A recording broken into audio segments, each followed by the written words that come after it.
안녕하세요. 신지우입니다. 저는 전 세계의 미스터리한 사건 사고를 소개하고 있습니다. 2009년 10월 26일 일본 시마네현 대학교에 재학 중이던 하라오카 미야코라는 19살 여대생이 행방불명됩니다.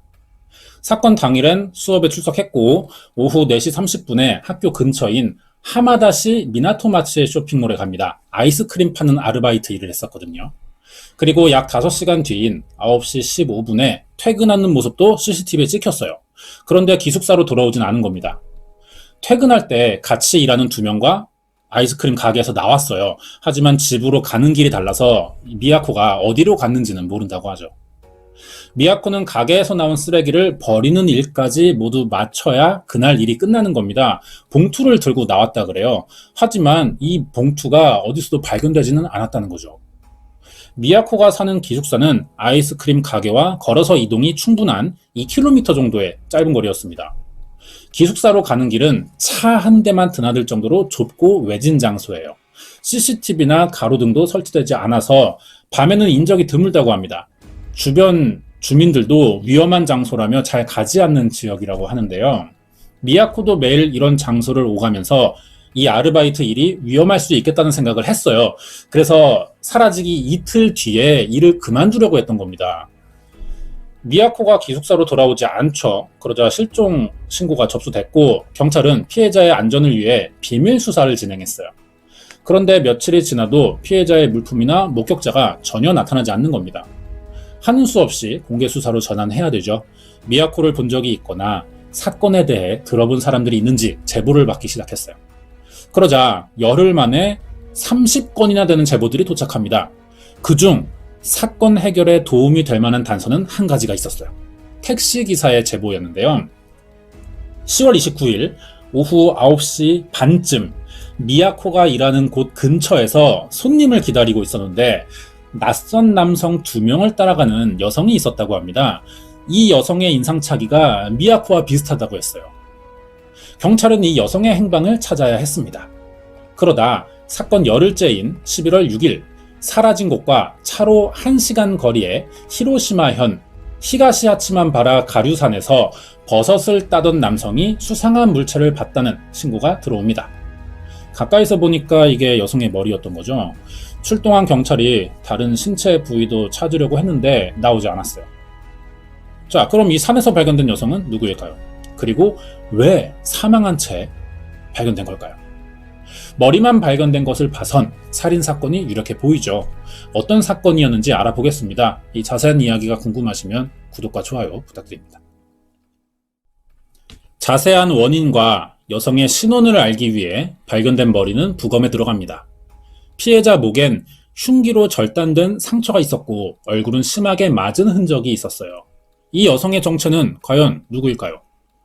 머리를 감식한 다음 날 경찰은 비공개 기자회견을 엽니다. 부검한 머리에 DNA 감정 결과를 발표하는 건데요. 바로 10월 26일에 실종된 19살의 여성 히라오카 미야코였던 거죠. 아르바이트가 끝나고 기숙사에 돌아가다가 누군가를 만났던 것으로 보이는데요. 경찰은 피해자를 중심으로 평소 원한 관계에 있던 인물은 없었는지 조사해봤습니다. 그런데 갓 대학에 입학한 학생이란 말이에요. 아는 사람이 많지 않은 데다가 주변에 원한을 살 만한 사람도 없었어요. 아이스크림 아르바이트는 유학을 가려고 돈을 모으기 위해 시작한 일이었습니다. 환경을 봤을 때 금전적 문제가 있을 리도 없어 보이고요. 학교 기숙사 생활은 반년 정도 됐었고 사회봉사 동아리 활동을 했었대요. 그래서 다들 미야코를 성실하고 착한 학생으로 기억하고 있었습니다. 누구에게 원한을 살 만한 사람이 아닌데도 왜 이런 일을 당했는지 알 수가 없었어요. 미야코의 머리를 발견한 히로시마현 경찰과 사건을 접수받은 시마네현 지역이 다릅니다. 공조수사를 할 수밖에 없는 거죠. 시신 발견 장소와 피해자가 살던 지역을 중심으로 200명의 인력을 투입합니다. 나머지 신체 부분을 찾기로 하는 거죠. 그리고 사건 발생 11일째인 11월 7일 피해자가 발견된 산에서 왼쪽 허벅지 뼈와 다음 날엔 산 입구 부근에서 손발 없는 몸통이 발견됩니다. 그 다음 날엔 왼쪽 발목이 발견됐어요. 남은 건 팔과 다리인데 이건 어디서도 나오지 않습니다. 아마 범인이 수사에 혼선을 좀 주기 위해서 자른 뒤에 나눠서 유기한 것 같죠. 발견 위치들로 봤을 때는 이동하는 중간에 하나씩 버리면서 산을 내려왔든지 아니면 올라가면서 버렸든지 이런 가능성이 있습니다. 사건 한 달째가 되던 날에는 야생동물의 배설물에서 피해자 손톱이 나왔어요. 그 뒤로 더 찾아낸 건 없었습니다. DNA 감정 결과 발견된 부분들은 모두 미야코의 신체로 확인됩니다. 많은 사건 사고 현장을 가본 경찰들이었지만 이번 사건에 특히 많은 충격을 받았다고 하는데요. 피해자를 마치 고기 썰듯이 조각낸 경우가 처음이었거든요. 피해자가 토막난 것도 모자라서 부분이 도려내져 있었고 내장은 동물에게 뜯어 먹힌 듯이 파헤쳐져 있었습니다. 이게 사람이 한 일인지 야산에 있는 동물들이 먹고 버린 남은 일부가 되는 건지 이런 것들이 분간이 힘들 정도였다고 하는데 몸통에는 불에 데인 화상 자국도 발견됐어요. 이게 만약 사람이 저지른 사건이라면 범인이 피해자를 제압하고 고문에 가까운 폭행을 저지른 뒤 목숨을 빼앗은 것으로 보입니다. 그리고 피해자를 쉽게 찾지 못하도록 신체를 토막내서 나눠버린 거죠. 이런 범행 형태를 보일 정도라면 피해자에게 엄청난 원한이 있는 면식범이거나 강력범죄 전과자가 있는 사람이겠죠. 그런데 미야코 주변엔 이러한 유형의 용의자로 특정될 만한 사람이 없었다는 겁니다. 피해자가 행방불명 당시 입고 있던 옷이나 소지품은 발견되지 않았지만 계좌 인출 내역이나 카드 거래 기록도 없어요. 그럼 범인의 목적은 뭐길래 이런 사건을 저지른 걸까요? 범죄 전문가들은 사이코패스 유형의 범죄자가 제압하기 쉬운 불특정한 대상을 노린 범행일 것이라 추측했는데요. 피해자가 실종된 다음 날 수상한 행적을 보인 동종 범죄 전과자와 피해자 주변 인물들을 중심으로 탐문 수사를 했습니다. 하지만 용의자로 추정할 만한 사람이 그래도 나타나진 않았어요. 이렇게 용의자 한 명 찾지 못하던 중 단서로 보이는 물건이 발견됩니다. 미야코의 신체가 발견 당시에 봉투에 담겨 있었거든요. 그런데 이 봉투에 어떤 전화회사 마크가 붙어 있는 거예요. 이게 범인이 거주하던 곳에서 사용하는 봉투일지도 모른다는 추정을 할 수 있는 거죠. 범인의 거주지를 알아낼 수도 있는 단서가 나온 겁니다. 이 봉투는 배달 연도와 지역에 따라 인쇄되는 색과 문자 디자인이 조금씩 달랐어요. 경찰은 포장 자재 제작 업체와 봉투 유통 경로를 조사해 본 결과 1995년쯤 히로시마 현의 5개 도시에 이 봉투가 배달됐다는 사실을 알게 됩니다. 하지만 사건이 일어나기 14년 전에 유통됐었고 특정 지역도 아니고 5개 도시에나 사용됐으니까 이 봉투를 사용한 사람들을 모두 조사하기가 불가능한 거죠. 히로시마 현에서 1990년대부터 사용했다는 것 외에는 용의자를 또 특정할 수 없는 겁니다. 수사가 장기화되자 경찰은 목격자도 나타나지 않으니 다른 방법을 써봐야 했어요. 피해자의 신체와 실종 전 행적을 바탕으로 용의자가 어떤 사람일지 프로파일링을 해본 거죠. 결과는 평소 피해자가 아르바이트 장소와 기숙사를 오가는 경로 근처에 살고 있을 가능성이 높고 피해자의 신체를 훼손한 것으로 봤을 때 20대에서 40대 사이에 이상 성도착증을 가진 남성 그리고 공범이 없는 단독범일 것이라고 분석했습니다. 피해자가 실종된 시각과 사체가 발견된 가류산은 주로 오전에 산을 찾는 사람들이 많기 때문에 밤부터 이른 새벽 사이에 범행을 끝마쳤을 것으로 생각했어요. 나중에 알고 보니까 수사 당시에는 밝혀지지 않은 목격담이 있었다고 합니다. 피해자가 아르바이트 장소에서 나온 뒤 여성을 쫓는 듯한 흰색 차량을 봤다는 사람이 있던 거죠. 프로파일링 결과와 이 목격자의 증언을 이제 합쳐봐야 되는 겁니다. 이런 조건에 모두 해당되는 사람이 범인이겠죠. 이 사람은 어디에 있는 걸까요? 경찰의 끈질긴 수사가 있었지만 사건은 장기화됐고 결국 유력 용의자 한 명을 특정하지 못한 채 사건이 미제로 남습니다. 이렇게 사건 발생으로부터 한 달 뒤인 2009년 12월에는 제보를 받는 전용 창구도 만들었어요.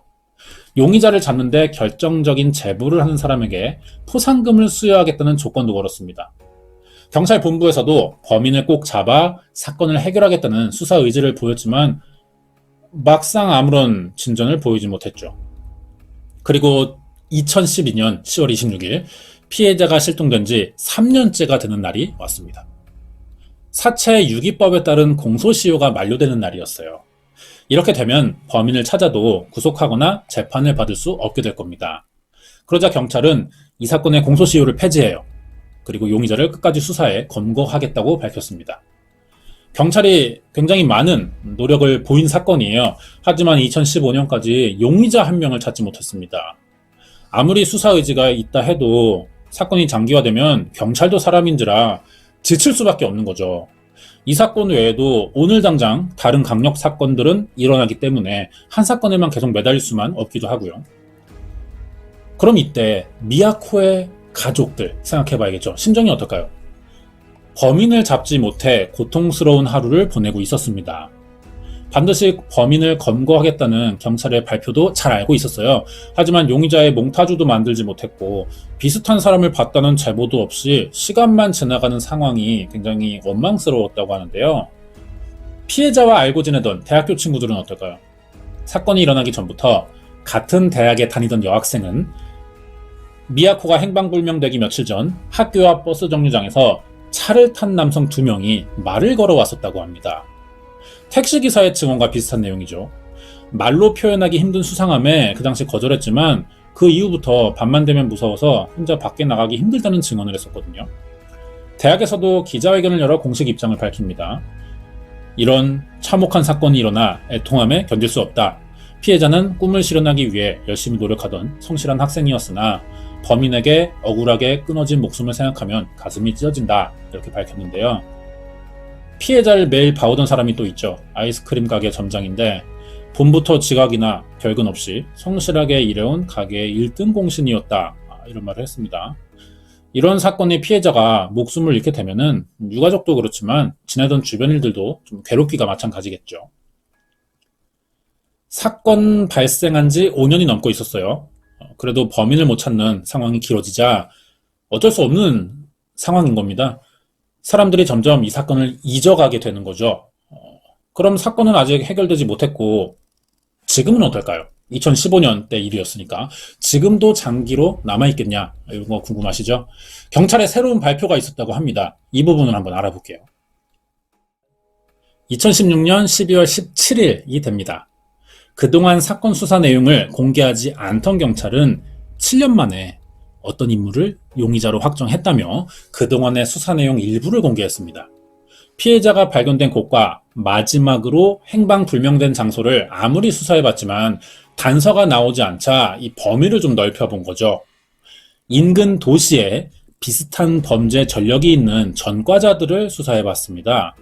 사건 전후로 수상한 점을 보인 사람들과 그렇지 않은 사람들을 조금씩 용의선상에서 줄여나간 결과 마지막으로 남는 사람 한 명이 나온 거죠. 야마구치 현에 있는 항구 도시인 시모노세키 시 출신이라고 합니다. 사건 당시 33살의 남성 야노 요시하루였어요. 이 남성은 성범죄 전과도 있었는데요. 문제는 이 사람을 체포해보기도 전에 사망한 상태였다는 겁니다. 피해자의 시신 발견 이틀 뒤에 야마구치 현에 있는 아버지 무덤에 자기 어머니와 성묘를 갔다 오던 중 고속도로에서 교통사고를 당한 거예요. 왜 경찰은 그동안 야노를 용의자로 특정하지 못했냐는 겁니다. 이유는 사건 직후 이 사람이 사망한 이유도 있었지만 피해자와 어떠한 면식관계가 아니었던 거죠. 그래서 용의선상에 올리지 못했던 겁니다. 거기에 경찰은 시신 발견 지점과 실종된 장소 주변만 수사하느라 이 범위 밖에 있는 사람은 찾을 수 없었던 거예요. 그러면 야노라는 사람은 어떤 이유로 이 사건의 진범이라는 걸까요? 경찰은 야노를 유력 용의자로 발표하기 3개월 전인 가을 유품 중에 디지털 카메라와 USB 메모리 카드를 발견했습니다. 안에 데이터를 확인해 보니까 피해자인 미야코가 실종 이후에 찍힌 것으로 추정되는 사진과 영상 57개가 들어있던 거죠. 이것들은 야노가 자신의 집에 미야코를 데려온 증거가 됐습니다. 범행에 사용된 것으로 보이는 칼도 찍혀 있었어요. 야노가 살아있었다면 이 사건의 직접적인 증거가 됐을 겁니다. 하지만 이미 사망한 뒤라 공소권이 없는 거죠. 재판이 열리지 못합니다. 수사 관계자들은 이 사진을 근거로 야노가 저질러온 범행을 재구성해봤어요. 피해자가 정확히 어디서 야노를 만났고 사건이 일어났는지 특정할 수는 없지만 결정적인 사인은 경부 압박에 의한 질식사로 보이며 피해자가 사망 후 야노의 집으로 옮겨져서 훼손된 뒤 야산에 유기된 것으로 파악했습니다. 현장에서 발견된 비닐봉투와 동일한 디자인의 봉투가 야노의 집 주변에서 배부된 사실도 확인됐어요. 주변 사람들은 야노가 교통사고로 사망하기 전까지 자신이 이 사건의 범인임을 암시하는 말들을 해왔었고 피해자가 발견된 다음 날부터 이틀간 회사에 나오지 않았다는 정황도 드러났습니다. 확실히 이 정도면 이 사람이 범인에 가장 가까운 것으로 보이긴 해요. 그런데 사망했다는 거죠. 당사자의 자백을 들을 수 없어요. 재판도 할 수 없게 됐지만 경찰은 야노의 혐의가 더 확실하다는 증거를 찾기 위해 수사를 더 해봤습니다. 그리고 사건 54일째인 2016년 12월 20일 경찰은 이 사건의 진범이 야노 요시하루가 맞다며 불구속 입건했고요. 기소 없이 2017년 1월 17일 사건 수사를 종결합니다. 피해자를 상대로 범행을 저질렀지만 이틀 뒤에 교통사고로 사망했기 때문에 사람들이 천벌받은 거다 이렇게 말하는 사람들이 많았어요. 하지만 경찰이 이미 진범을 밝혔습니다. 그런데도 야노가 억울하게 범인으로 몰린 피해자라는 소문이 돌기 시작하는 거예요. 어느 날부터.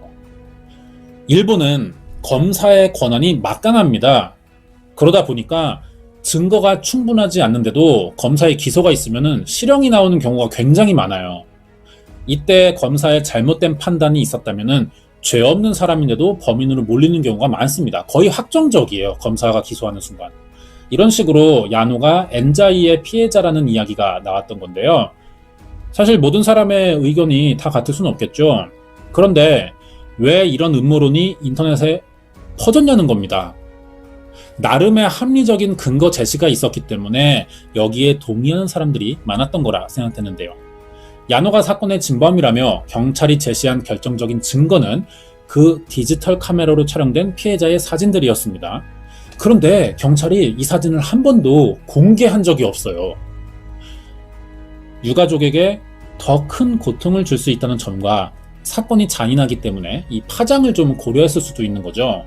그래도 공개할 수 있는 수위의 사진은 있었을 거라 생각되거든요.